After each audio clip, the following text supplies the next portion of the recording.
ಅಭಿಮಾನಿ ವೀಕ್ಷಕರೇ ನಮಸ್ಕಾರ. ಇವತ್ತು ಈ ಕೋಟೆಕೆರೆ ಹತ್ತಿರ ಇರುವಂಥ ಒಂದು ಲಕ್ಷ್ಮೀ ಫ್ಲವರ್ಸಿಗೆ ಬಂದಿದ್ದೇವೆ.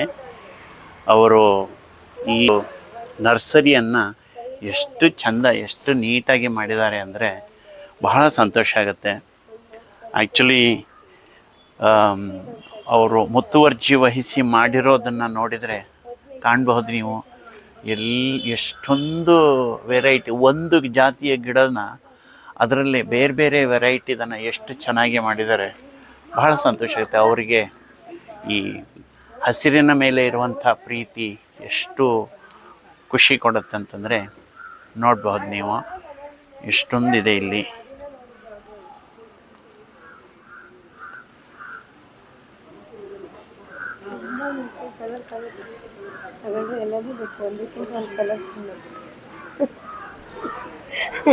ಆಯ್ಕೆಗಳೇ ಕಷ್ಟ ಅಲ್ಲ, ಹೌದು. ಆ ಗಿಡದ ಹುಚ್ಚಿದ್ರೆ ನೋಡ್ರಿ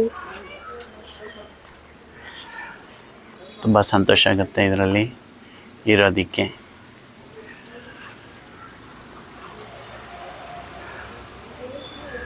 ಈ ಸಣ್ಣ ಜಾಗದಲ್ಲಿ ಇಷ್ಟೊಂದು ಗಿಡಗಳನ್ನು ಅವರು ಹಾಕಿದ್ದಾರೆ ಅಂದರೆ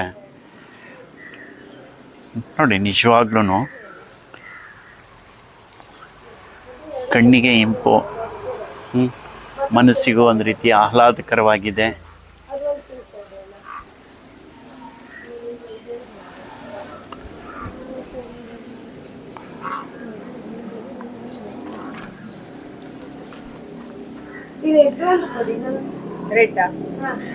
ಇದನ್ನು ಅವರು ಹಾಬಿ ಹಾಗೂ ಬಿಸ್ನೆಸ್ ರೂಪದಲ್ಲಿ ಮಾಡ್ಕೊಂಡಿದ್ದಾರೆ. ಎಷ್ಟೊಂದು ಗಿಡಗಳಿದೆ.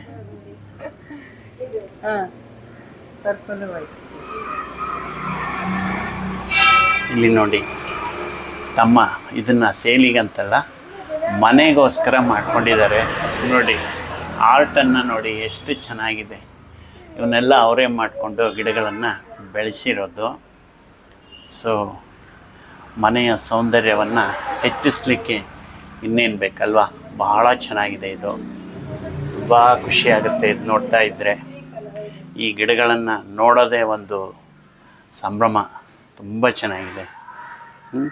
ಸೊ ಇದು ಕೋಟೆಕೆರೆ ಹತ್ತಿರ ನೀವು ಬಂದರೆ, ಈ ನಮ್ಮ TSS ಹತ್ತಿರಿಂದ ಬಂದರೆ ಕಾಣುತ್ತೆ.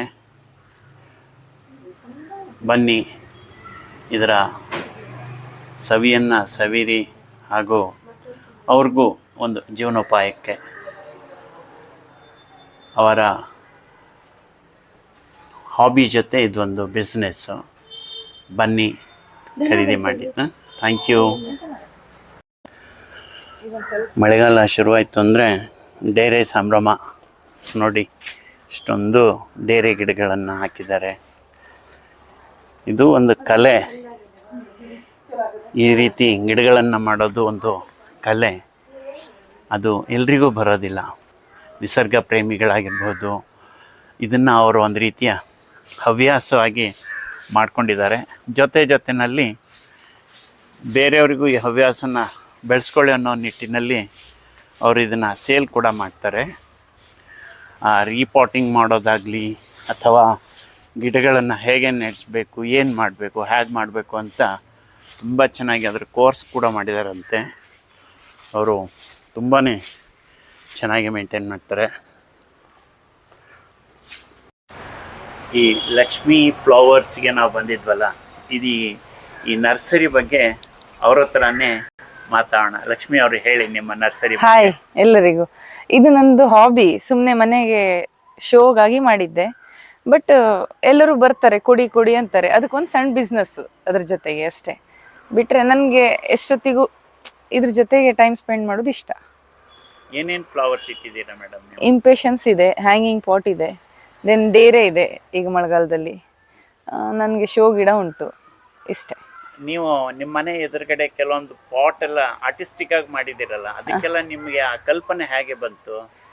ಈ ಗಿಡ ಆ ಥರ ಪಾಟಲ್ಲಿ ಹಾಕಿದ್ರೆ ಚೆಂದ ಕಾಣ್ತದೆ ಅಂತ ಹೇಳಿ ಸುಮ್ಮನೆ ಆನ್ಲೈನಲ್ಲಿ ತರಿಸಿದ್ದು. ಮತ್ತು ಅದಕ್ಕೊಂದು ಸ್ವಲ್ಪ ಪೇಂಟಿಂಗ್ ಎಲ್ಲ ಮಾಡಿರೋದು. ಈ ರಿಪೋರ್ಟಿಂಗ್ ಮಾಡ್ತೀರಿ ನೀವು, ಕೆಲವೊಂದನ್ನ ನಮಗೆ ಅಡ್ವೈಸ್ ಮಾಡಿದ್ರಿ ನಾವು ಹಿಂದಿನ ಸರಿ ನಿಮ್ಮ ಹತ್ರ ತಗೊಂಡು ಹೋದಾಗ. ಸೊ ಅದನ್ನೆಲ್ಲ ನೀವು ಹೇಗೆ ಕಲ್ತ್ರಿ? ಏನಾರ ಕೋರ್ಸ್ ಮಾಡಿದ್ರಾ? ಇಲ್ಲ, ಸುಮ್ನೆ ನಂದು ಹಿಂಗೆ ನಂಗೆ ಯಾರಾದ್ರೂ ದೊಡ್ಡವ್ರು ಹೇಳ್ಕೊಟ್ಟಿದ್ದು. ನನ್ನ ಫ್ರೆಂಡ್ಸ್ ಒಂದ್ ಸ್ವಲ್ಪ ಜನ ಇದ್ದಾರೆ, ಅವ್ರು ಹೇಳ್ಕೊಟ್ಟಿದಂಗೆ ಅವ್ರು ಹೇಳ್ದಂಗೆ ಪಾಲಿಸ್ಕೊಂಡು ಹೋಗಿದ್ದೆ. ಯಾಕೆಂದ್ರೆ ನೀವು ಹಿಂದಿನ ಸರಿ ನಮ್ಗೆ ಕೊಟ್ಟ ಪಾಟ್ ನಾವು ಗೊತ್ತಿರ್ಲಿಲ್ಲ, ನಾವು ಅದರಲ್ಲಿ ಅಡಿಕೆ ಸಿಪ್ಪೆ ಎಲ್ಲ ಹಾಕಿದ್ವಿ ಗೊಬ್ಬರದ ಸಲುವಾಗಿ. ಆ ಗಿಡ ಸತ್ತೋಯ್ತು. ನಂತರ ಹೇಳಿದ್ಲು ನನ್ನ ಹೆಂಡತಿ ಅದು ಈ ತರ ಮಾಡ್ಬೇಕಂತೆ ಅಂತೇಳಿ. ನಾವಾಗ ಅನ್ಕೊಂಡೆ ನೀವ್ ಏನಾರ ಒಂದು ಕೋರ್ಸ್ ಮಾಡಿರ್ಬಹುದು ಅಂತೇಳಿ. ಹಾಗೇನಿಲ್ವಾ? ಇಲ್ಲ ಇಲ್ಲ ಎಲ್ಲ ನಿಮ್ಮ ಸ್ವ ಇಚ್ಛೆ. ನಂಗೆ ಸ್ವಲ್ಪ ಫ್ರೆಂಡ್ಸ್, ನನ್ಗೊಂದ್ 3-4 ಬಹಳ ಆತ್ಮೀಯ ಫ್ರೆಂಡ್ಸ್ ಇದಾರೆ, ಅವರೆಲ್ಲ ಹೇಳ್ಕೊಟ್ಟಂಗೆ ಮಾಡಿರೋದು ಅಷ್ಟೇ. ಈ ಗಿಡಗಳನ್ನೆಲ್ಲ ನೀವು ಎಲ್ಲಿಂದ ತರ್ತೀರಿ? ನಾನು ಚೆನ್ನೈ ಹೋದಾಗ ತರ್ತೇನೆ, ನೀವು ಚೆನ್ನೈ ಬೆಂಗಳೂರು ಹೋದಾಗ ತರ್ತೇನೆ. ಇದನ್ನ ನಿಮ್ಗೆ ಇಷ್ಟೊಂದು ಗಿಡಗಳನ್ನ ಇಟ್ಟಿದ್ದೀರಿ, ಪಾಟ್ ಇಟ್ಟಿದ್ದೀರಿ, ನಿಮ್ಗೆ ಮೇಂಟೆನೆನ್ಸ್ ಏನು ಕಷ್ಟ ಅನ್ಸೋದಿಲ್ವಾ? ಈಗೇನು ಅನ್ಸುದಿಲ್ಲ, ಇನ್ ನೋಡ್ಬೇಕು ಇನ್ನು ಸ್ವಲ್ಪ ವರ್ಷ ಬಿಟ್ಟ ಮೇಲೆ ಹೆಂಗೆ ಅಂತೇಳಿ. ಯಾಕೆ ಇಷ್ಟು ದಿವಸ ಯಾಕಿರ್ಲಿಲ್ಲ, ಇನ್ಮೇಲೆ ಅನ್ಸುದಿಲ್ಲ ಅದು. ಅದೇ ನಿಮ್ದು ಹಾಬಿ ಆಗಿರೋದ್ರಿಂದ ನಿಮ್ಗೆ ಏನ್ ಅನಿಸ್ತಾ ಇಲ್ಲ ಅಲ್ವಾ? ಅಲ್ಲಿ ನಾನು ಇಷ್ಟೊಂದು ಒಳ್ಳೆ ಇರೋ ನರ್ಸರಿಯನ್ನ ಇನ್ನೂ ನೋಡಿರ್ಲಿಲ್ಲ. ನಿಜವಾಗ್ಲೂ ನಿಮ್ಮ ಸಾಧನೆಗೆ ಹ್ಯಾಟ್ಸ್ ಆಫ್ ಮೇಡಮ್. ನಿಮ್ಮ ಬಿಸ್ನೆಸ್ ಇನ್ನೂ ಚೆನ್ನಾಗಾಗ್ಲಿ, ನಿಮ್ಮ ಹಾಬಿ ಇದೇ ತರ ಇನ್ನೂ ಉತ್ತುಂಗಕ್ಕೆ ಇರ್ಲಿ ಅಂತ ಹೇಳಿ ಶುಭ ಹಾರೈಸ್ತೀನಿ. Thank you so much. Thank you very much. Thank you.